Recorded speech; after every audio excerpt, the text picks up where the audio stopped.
The air is cold enough to sting your lungs, but inside the stone chamber, it is still, almost suffocating. The light is thin, filtering weakly through high, barred windows, laying pale stripes across the wooden platform in the center of the room. Every sound seems too loud here, the dry creak of rope fibers as the executioner tests their strength, the heavy thud of boots against the planks, the faint rustle of fabric as the witnesses shift their weight. The gallows stands before you, stark and unadorned, its purpose unmistakable. The rope hangs perfectly still now, its loop yawning open like the mouth of something patient and hungry. You feel the weight of eyes in the room, soldiers, officials, a handful of civilians, each one fixed on the single figure walking forward. She moves without hesitation, her footsteps even and deliberate. The boards beneath her groan softly, but she does not falter. Her frame is slight, almost fragile against the heavy timbers of the scaffold, yet she carries herself with a steadiness that unsettles you more than any trembling could. Her hair catches the dim light, neatly arranged as if for an appointment, not an execution. The executioner steps to her side, the rope in his hands. His motions are brisk, mechanical. The noose slips over her head, settling against her neck. She tilts her chin just enough to accommodate it, as though granting permission. Her hands remain still at her sides. No struggle. No plea. She does not look at the witnesses. She does not look at the floor. Her gaze fixes somewhere beyond the far wall, unfocused yet unwavering, as if she has already stepped outside this moment. In the silence, her composure is louder than any outburst. It presses on the room, making the air heavier, the shadows longer. Around you, there is no murmur of pity, no flicker of sympathy. Whatever her youth, whatever her appearance, those gathered know why she is here. You do not yet, but you can feel it in the stillness, in the tension that holds everyone's breath in place. This is no ordinary sentence. This is the end of something terrible. The rope is set. The mechanism waits. The executioner steps back. The order will come in moments. But before the trapdoor falls, before gravity pulls her from the world, know this: her true condemnation was handed down long before this day.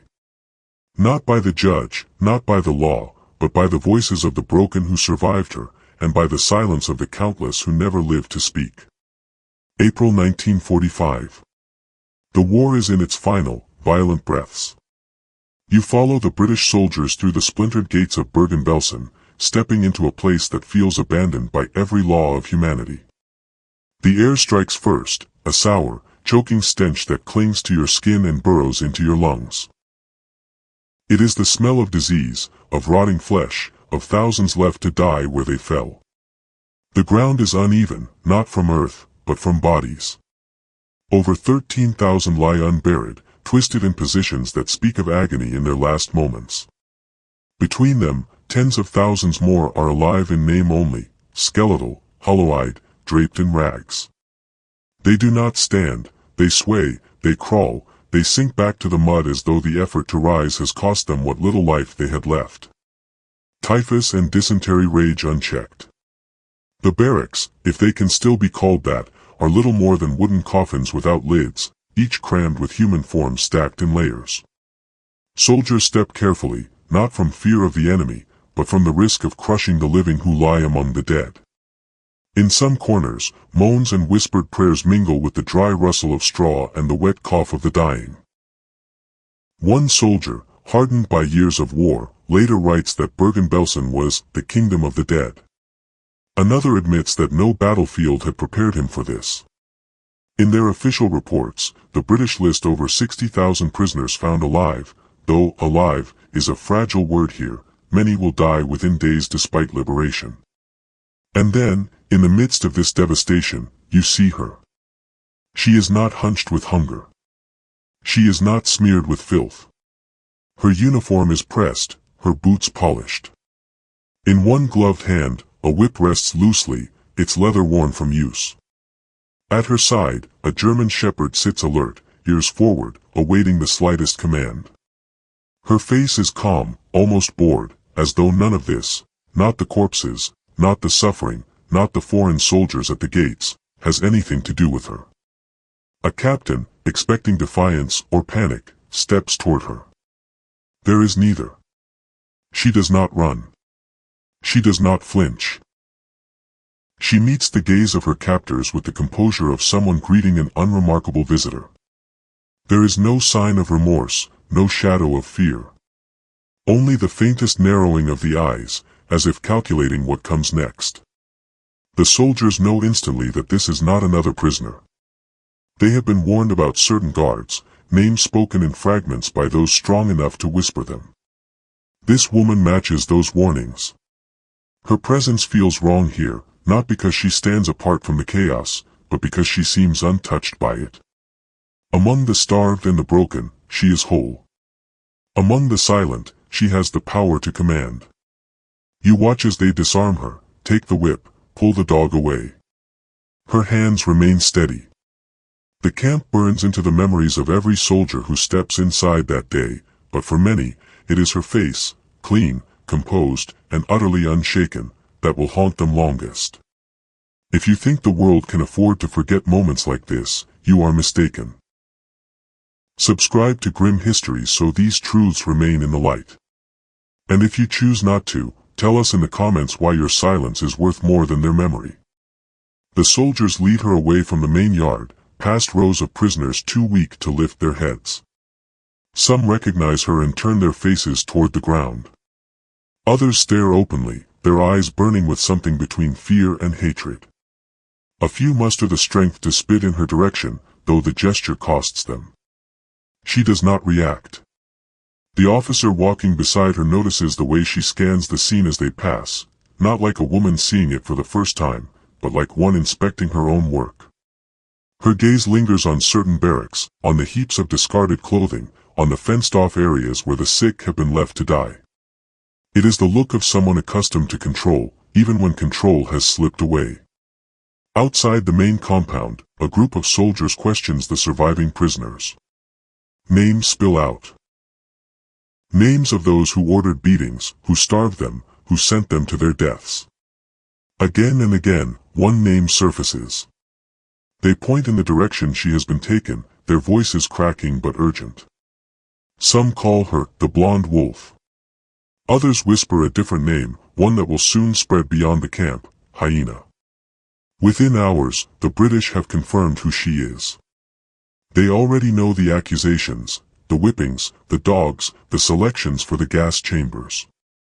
But here, in Bergen-Belsen, the horror is different. Here, the war is effectively over, yet she has remained.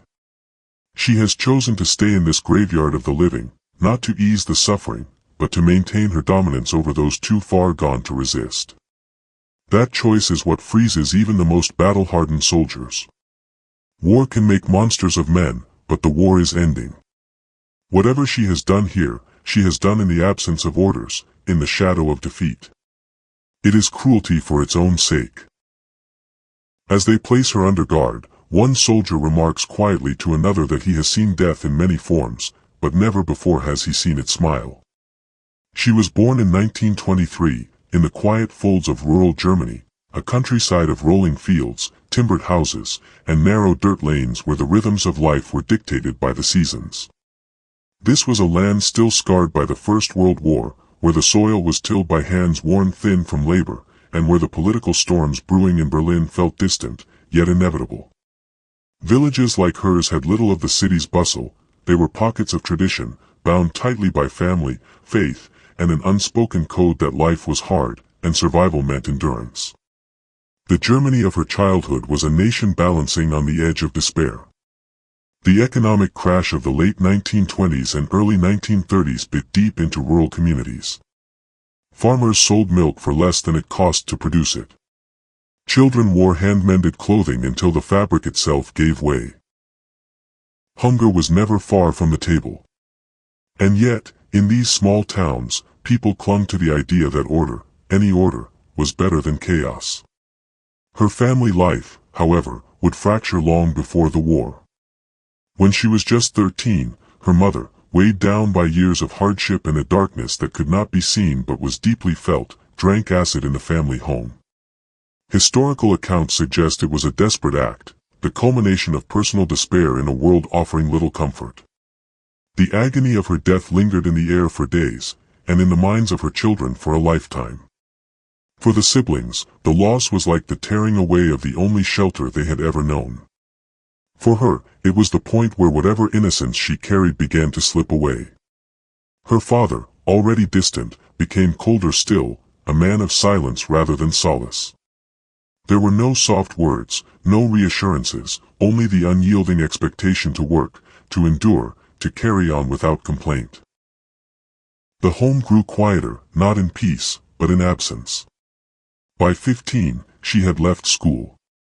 Opportunities for girls of her background were painfully narrow: housemaid, farmhand, perhaps a factory worker if she could reach the city.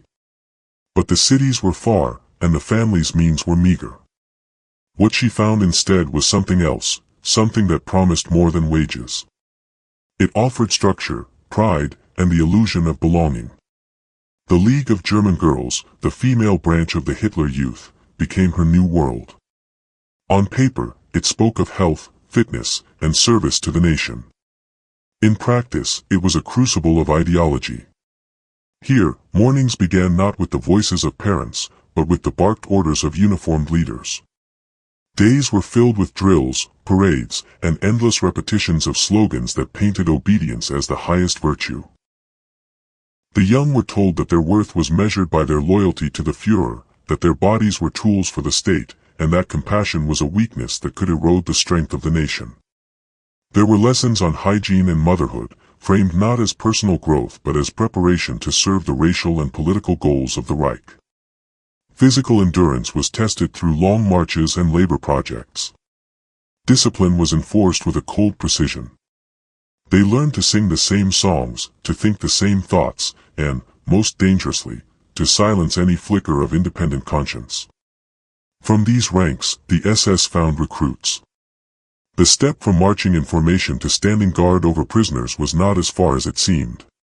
Uniform stripped away individuality, replacing it with the comfort of anonymity.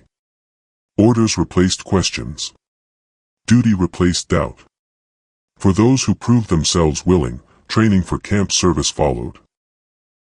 Women were taught the rules of control, how to enforce them, and how to see prisoners not as people, but as units to be managed. Whips and dogs were not merely tools, they were extensions of authority.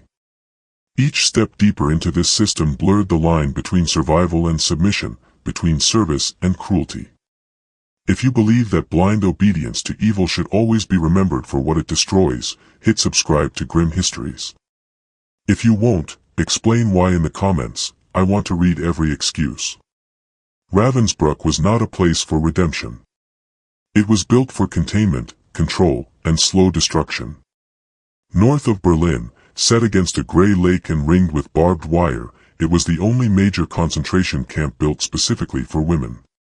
At its peak, it held more than 40,000 prisoners at a time, though its grounds were designed for far fewer. Wooden barracks stood in rigid rows, each crammed well beyond capacity, with narrow bunks stacked 3 high and a single latrine shared by hundreds. The women came from across occupied Europe, political prisoners, resistance fighters, Jehovah's Witnesses, so-called asocials, Roma, and later, Jewish women deported from the ghettos. They wore striped uniforms or tattered civilian clothes marked with colored triangles. Days began before dawn, summoned by a siren to stand and roll call for hours in rain, snow, or searing wind. Food was thin soup, black bread, and coffee substitute. Work meant sewing uniforms for the Wehrmacht, breaking stones, or building roads until exhaustion dropped you to your knees. It was here she began her first posting as an Aufseherin, a female guard. Her duties were deceptively simple: supervise work details, enforce rules, report infractions. But in Ravensbrück, enforcement meant beatings with a stick or whip, public humiliation, and in some cases, death. She learned quickly that violence was not only tolerated but rewarded. Guards who maintained order through fear gained privileges, better food, warmer quarters, and status among their peers. From the start, her cruelty was noted. Witnesses would later recall how she lingered near the infirmary, mocking the sick, or how she paced the work sites with her hands clasped neatly behind her back, waiting for someone to stumble. Her whip was more than a tool, it was a signature. She struck without warning, sometimes without cause, and seemed to take quiet satisfaction in the way prisoners recoiled at her approach. After less than a year, her diligence and brutality caught the attention of superiors. She was transferred to Auschwitz, the most feared posting in the entire camp system. When she arrived in March 1943, she was just 19. Auschwitz-Birkenau was a sprawling complex of death and labor, divided by barbed wire and watchtowers. The chimneys of the crematoria cut black scars against the sky. The air was heavy with smoke, its scent unmistakable. Here, selections were a daily ritual. Prisoners were divided on arrival, the fit to labor, the weak to the gas chambers. Her duties expanded. She worked in the women's camp, overseeing roll calls, work details, and, most chillingly, participating in selections. Survivor testimonies describe her walking the line of prisoners, whip in hand, tapping those to be sent left or right. Left meant death. Right meant labor, at least for a time. The choice was made in seconds, often without a word, and always without pity. There were incidents that survivors still remember decades later. One told of how she promised extra bread to a group of women if they carried heavy stones across the yard. When they finished, exhausted and trembling, she gave no bread, only blows. Another recalled her standing at the edge of the snow-covered roll call square, ordering women to remain outside without coats until some collapsed, their skin turning blue before they were dragged away. She kept dogs, large German shepherds trained to attack on command. Sometimes, a small gesture from her hand was all it took for them to lunge at a prisoner who had slowed their pace. One survivor recounted that she laughed, a short, sharp sound, as the dogs tore into the clothing and flesh of their victims. Her authority did not come from rank alone. It came from fear. Guards like her learned quickly that cruelty created distance. The more prisoners feared you, the less likely they were to resist, and the more the SS rewarded you. In Auschwitz, kindness was weakness, and weakness had no place in the guard barracks. By the time the Red Army began advancing, she had carved out a reputation that would follow her to the end.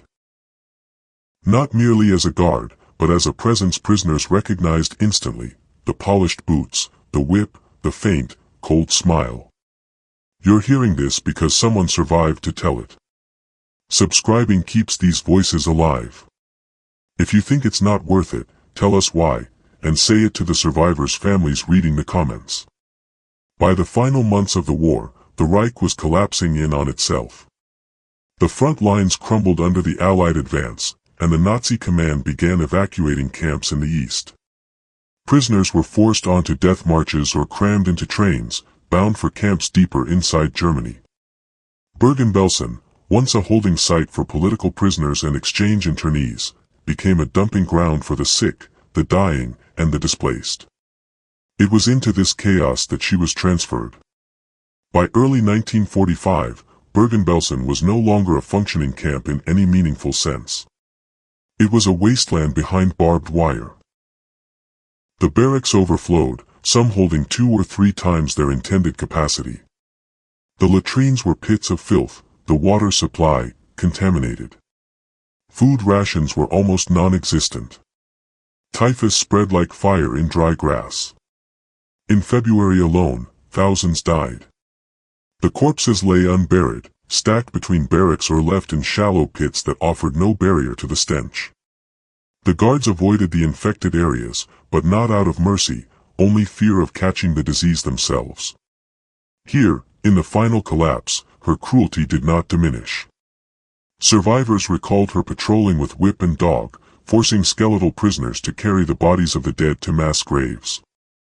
Others told of her striking those too weak to rise for roll call, of ordering sick women into work details that would kill them within days. Even as the Nazi command fled in the face of defeat, she stayed, not to surrender, but to ensure her authority lingered over the broken until the very end. When the British finally reached Bergen-Belsen in April 1945, they found her still in uniform. She was arrested by members of the 11th Armored Division. There was no chase, no struggle. She surrendered her whip and stood to one side, answering their orders without protest. Witnesses from that day recall her composure, the calm, almost indifferent posture of someone who understood what was coming but saw no reason to fear it. Photographs were taken in the days that followed. In some, she stands among other captured guards, her expression neutral, the lines of her face betraying nothing. British interrogators recorded her statements. She admitted to her position, denied excessive cruelty, and spoke of her duties as though they were administrative tasks. To those who interviewed her, the lack of emotional response was as chilling as the accusations themselves. Her trial began in September 1945, in the town of Lüneburg. The courtroom was stark. A long table for the judges, rows for the defendants, and a public gallery where survivors and journalists watched every moment. She was tried alongside other guards from Bergen-Belsen and Auschwitz, under charges of war crimes and crimes against humanity. Survivors took the stand, their voices unsteady but clear. One spoke of being forced to stand outside in freezing snow while heavily pregnant, collapsing under her gaze. Another recounted how she watched her sister dragged to the gas chambers, chosen by that same gloved hand holding the whip.